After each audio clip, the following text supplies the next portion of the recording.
Hello everyone. I decided to make a video on how to make basil pesto. I've been making my basil pesto for about a year now with basil that I've grown in my garden, and a lot of folks are wondering the process of how to make it.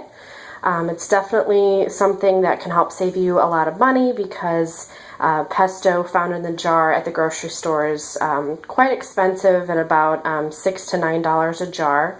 So if you grow your own basil, you can make your own basil pesto at home and save yourself a whole lot of money. And it's a great condiment to use, especially during the summertime in hot and cold dishes. Caprese salads, bruschetta, pasta, things like that. And you can also use it as a sandwich spread as well. So here we've harvested a good amount of basil from the garden. Basically trimmed back all the plants because they were overshading the rest of the plants in the garden. Basil tends to grow very well in Indiana. And if you'll see here, we have the flowering heads, which you're supposed to trim these off. So I'm actually going to trim them off of the plants and save them and dry them out so that I can actually harvest the seeds and have my own seeds to plant for next season. It does take a lot of basil to make basil pesto, so make sure that you're harvesting a good amount either halfway through the summer, cutting back everything that you have, about half of everything that you have, or at the end of the summer, basically taking out all of your plants and harvesting them. Some of the ingredients that you need to make basil pesto is fresh garlic. You don't need to chop it up really fine because your food processor is going to do the work for you. Something that I found that's helpful, a tip from Rachel Ray, is to always have essentially a garbage bowl, something that you can use to put your peels and things like that, just so that it keeps your kitchen nice and clean. Here we've got these ramekin prep bowls, which are very helpful. And in here I've got dried oregano, some fresh ground pepper, and seasoned salt. So regular oregano from the store is great to use, some seasoned salt, and some fresh ground pepper. We've got olive oil, which is a key ingredient in basil pesto. When you make your pesto, you can determine the consistency if you prefer it to be smoother, a little bit more runny, more like a dip. It just depends on how much olive oil you use. If you want it to be more like a paste, use a little bit less olive oil. I also put balsamic vinegar in my pesto. You don't need anything fancy, just regular balsamic vinegar. And then I like to use grated Parmesan cheese. You can also put walnuts or pine nuts in your pesto. However, if you do that, you do need to make your friends aware that there is nuts in your pesto. A lot of people have nut allergies. Pine nuts, I don't think really give it much of a different flavor, but pine nuts are kind of expensive. It's about $5 for a small packet at the grocery store. And to me, I just don't think that they make much of a difference, so I don't put them in there because of the sake of being able to give the pesto to people if they have nut allergies.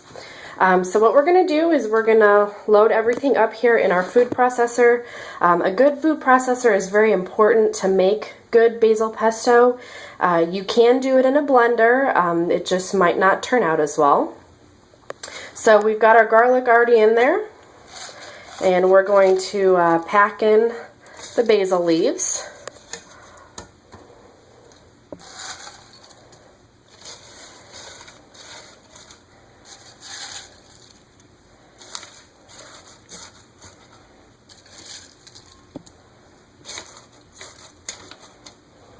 And then we are going to go ahead and add our seasoning.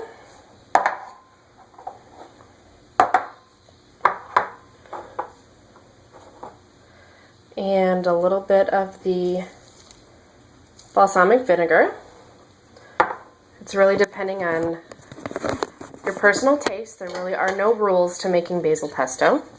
Just some very basic key ingredients.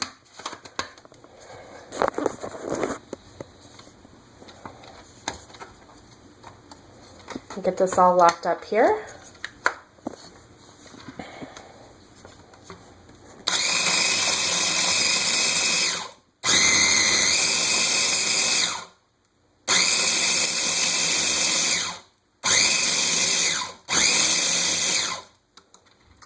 So when we ground this up, it's definitely more like a paste because we haven't added our olive oil yet. And as you can see, it really didn't make that much because you definitely need a whole lot of basil leaves in order to make a good amount of basil pesto. So we're going to add some olive oil. And we're also going to add some Parmesan cheese.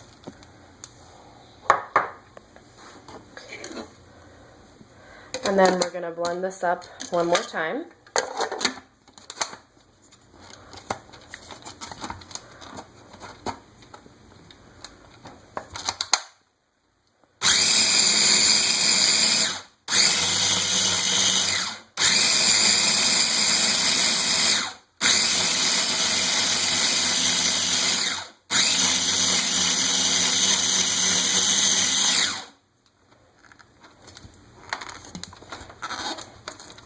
Kind of hard to do one-handed.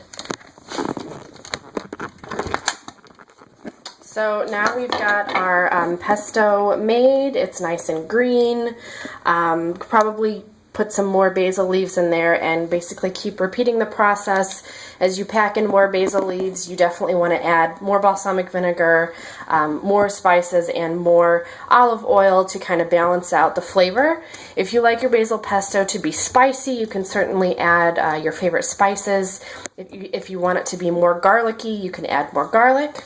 And it stores and keeps well in an airtight container. You can also freeze your basil pesto. One of the things that I realize is that putting it into ice trays and adding a layer of olive oil on the top and then freezing it and then popping them out and putting them in Ziploc bags helps to keep your basil pesto nice and frozen throughout the season, so you can have basil pesto all throughout the winter time. It keeps really well in the freezer, and basically that is pretty much it as far as making basil pesto. Enjoy, and I hope that everything turns out well for you. Thank you.